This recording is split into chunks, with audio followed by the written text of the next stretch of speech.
Hello, ഇന്ന് ഞാനൊരു French fries ആണ് കേട്ടോ ഉണ്ടാക്കുന്നത്. നമുക്ക് കടയിൽ വാങ്ങാൻ കിട്ടുന്ന അതേപോലത്തെ ഫ്രഞ്ച് ഫ്രൈസ് തന്നെയാണ് കേട്ടോ. ഞാനിപ്പോൾ ഇത് ഉണ്ടാക്കാൻ തുടങ്ങിയിട്ട് കുറച്ച് നാളേ ആയിട്ടുള്ളൂ. അപ്പോൾ ആദ്യം ഞാൻ വിചാരിക്കും കടയിൽ നിന്ന് വാങ്ങിയാൽ പോരെ, ഇത് കുറച്ച് ബുദ്ധിമുട്ടല്ലേ, അപ്പോൾ ആ ഒരു രീതിയിലൊന്നും നമുക്ക് കിട്ടൂല എന്നൊക്കെ വിചാരിച്ചത്. പക്ഷെ അങ്ങനെയല്ല കേട്ടോ.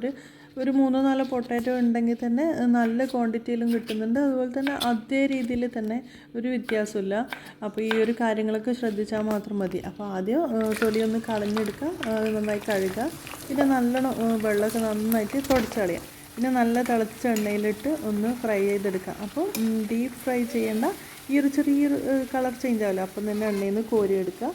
ടിഷ്യൂ പേപ്പറിലോ തുണിയോ വിരിച്ചിട്ട് ഇട്ട് കൊടുക്കുക. എണ്ണയൊക്കെ നന്നായിട്ട് വാർത്തെടുക്കുക. അപ്പോൾ ബാക്കിയുള്ളതും കൂടി അതുപോലെ തന്നെ ചെയ്തെടുക്കുക. അപ്പോൾ ലെയറായിട്ട് ഇടുന്നുണ്ടെങ്കിൽ ടിഷ്യൂ വെച്ചിട്ട് മുകളിലായിട്ട് ഇട്ട് കൊടുക്കുക. അപ്പോൾ ഇത് നന്നായിട്ട് ചൂടാറുമ്പോൾ ഇതുപോലുള്ളൊരു ബാഗിലോ അല്ലെങ്കിൽ ഒരു കണ്ടെയ്നറിലോ ഒക്കെ ആക്കി വെക്കുക. ആവശ്യത്തിനനുസരിച്ച് പൊരിച്ചെടുക്കുക. അപ്പോൾ ഇത് നമുക്ക് വെക്കേണ്ടത് ഫ്രീസറിലാണ് കേട്ടോ. അപ്പോൾ നമുക്ക് ആവശ്യാനുസരണം എടുത്തിട്ട് ഫ്രൈ ചെയ്താൽ മതിയല്ലോ. പിന്നെ നമ്മൾ പൊട്ടാറ്റോ ഇല്ലേ, നല്ല തിളച്ച എണ്ണയിൽ തന്നെ ഇട്ടിട്ട് ഫ്രൈ ചെയ്യണം കേട്ടോ. അപ്പോൾ ഞാനിത് പിറ്റേന്നാണ് കേട്ടോ ഇത് ഫ്രൈ ചെയ്യുന്നത്. അപ്പോൾ ഇതാ കുറച്ച് സമയം എടുത്ത് പുറത്ത് വെച്ചിട്ടുണ്ടായിരുന്നു. എന്നിട്ട് വീണ്ടും തിളച്ച എണ്ണയിലിട്ടിട്ട് തന്നെ ഒന്ന് ഫ്രൈ ചെയ്തെടുക്കാം. അപ്പോൾ നമ്മൾ എടുക്കുന്ന ഉരുളക്കിഴങ്ങ് ഏതായാലും കുഴപ്പമൊന്നുമില്ല കേട്ടോ. നമ്മൾ ഫ്രൈ ചെയ്യുമ്പോൾ നല്ല ചൂടുള്ള എണ്ണയിൽ തന്നെ ഇട്ടിട്ട് ഫ്രൈ ചെയ്യാം. ഫസ്റ്റ് ഇത് ഫ്രൈ ചെയ്തില്ലേ, അപ്പോൾ അതാണ് നമുക്ക് നല്ല ചൂടുള്ള എണ്ണയിൽ ഇട്ട് ഫ്രൈ ചെയ്യേണ്ടത്. പിന്നെ നമുക്ക് ഇതാ സാധാരണ നമ്മൾ കടയിൽ നിന്ന് വാങ്ങുമ്പോൾ ഫ്രൈ ചെയ്യുന്നില്ല, അതുപോലെ ചെയ്യാം. അപ്പോൾ ഞാൻ കുറച്ചും കൂടി നല്ലോണം ഒന്ന് മൊരിച്ചെടുത്തിട്ടുണ്ടേ.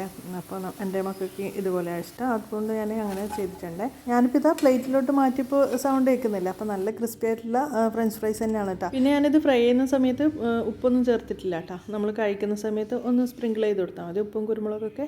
അപ്പോൾ നല്ലൊരു ക്രിസ്പി ആയിട്ടുള്ള ഫ്രഞ്ച് ഫ്രൈസാണ് കേട്ടോ ഉണ്ടാക്കി നോക്കണേ.